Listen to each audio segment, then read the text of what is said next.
Good evening, everyone. So, welcome to Semarang, and thank you for joining our tour today in the most historical building in Indonesia, Lawang Sewu.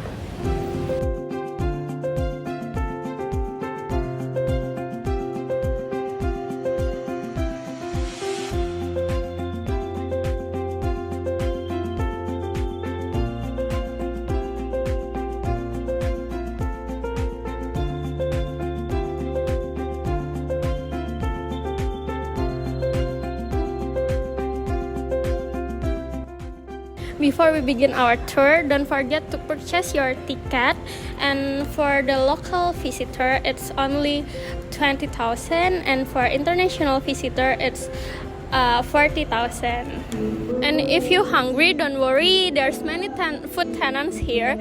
There's from snacks and happy meals. You can choose whatever you want here.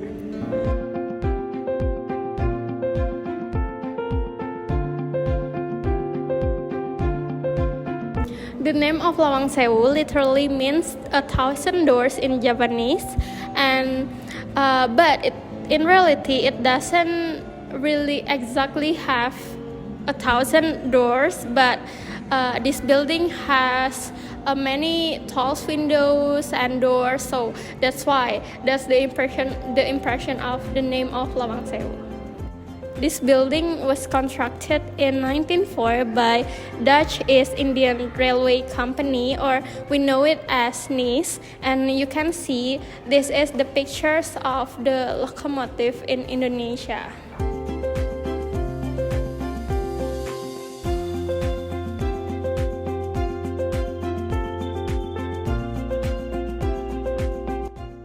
In this room you can see the history of the railway in Indonesia. And then you can see the history of Lawang Sewu. And you can see also the oldest railway station in Indonesia.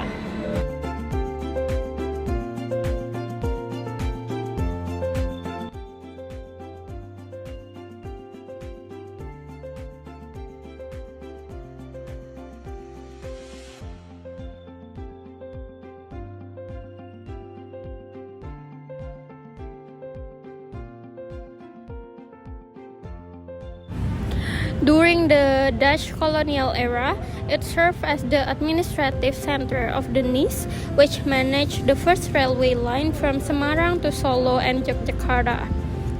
During the Japanese occupation, around 1942 until 1945, Lawang Sewu was taken over by the Japanese army, and part of the building was used as a place of detention, interrogation, and execution.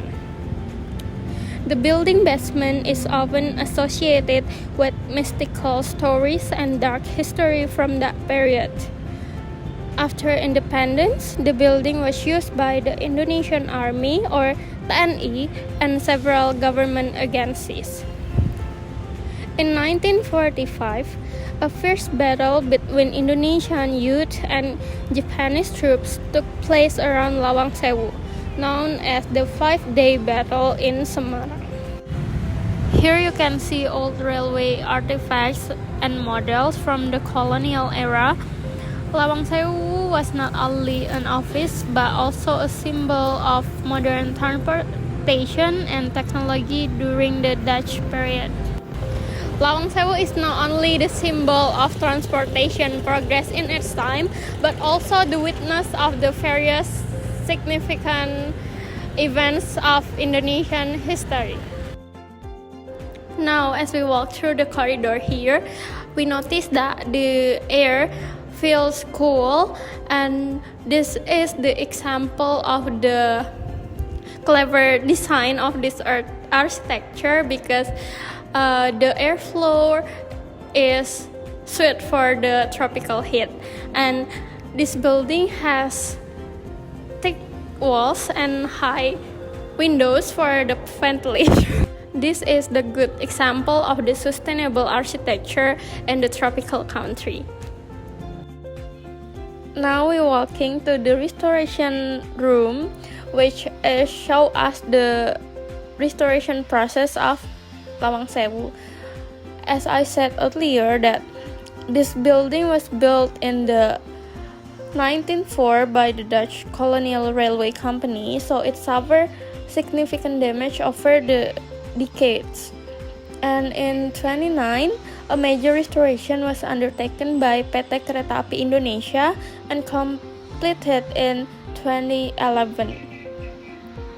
The goal was to preserve the original architecture, including stained glass windows, patterned floor tiles, and the many wooden doors that inspired the name of Lawang Sewu, 1,000 doors.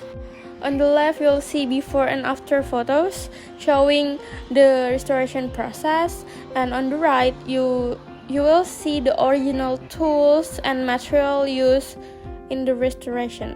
And outside the room, you can see and enjoy the live music. This is the souvenir store. You can buy a souvenir for your friends, for your family here, and from your work colleague. That brings us to the end of our tour today. Thank you for joining me today to exploration in Lawang Sewu, Semarang, from the Dutch colonialism, Japanese occupation, and to its revival of the cultural heritage site. And feel free to walk around and take more photos here. And if you have question, feel free to ask me. I will answer the question. So, thank you.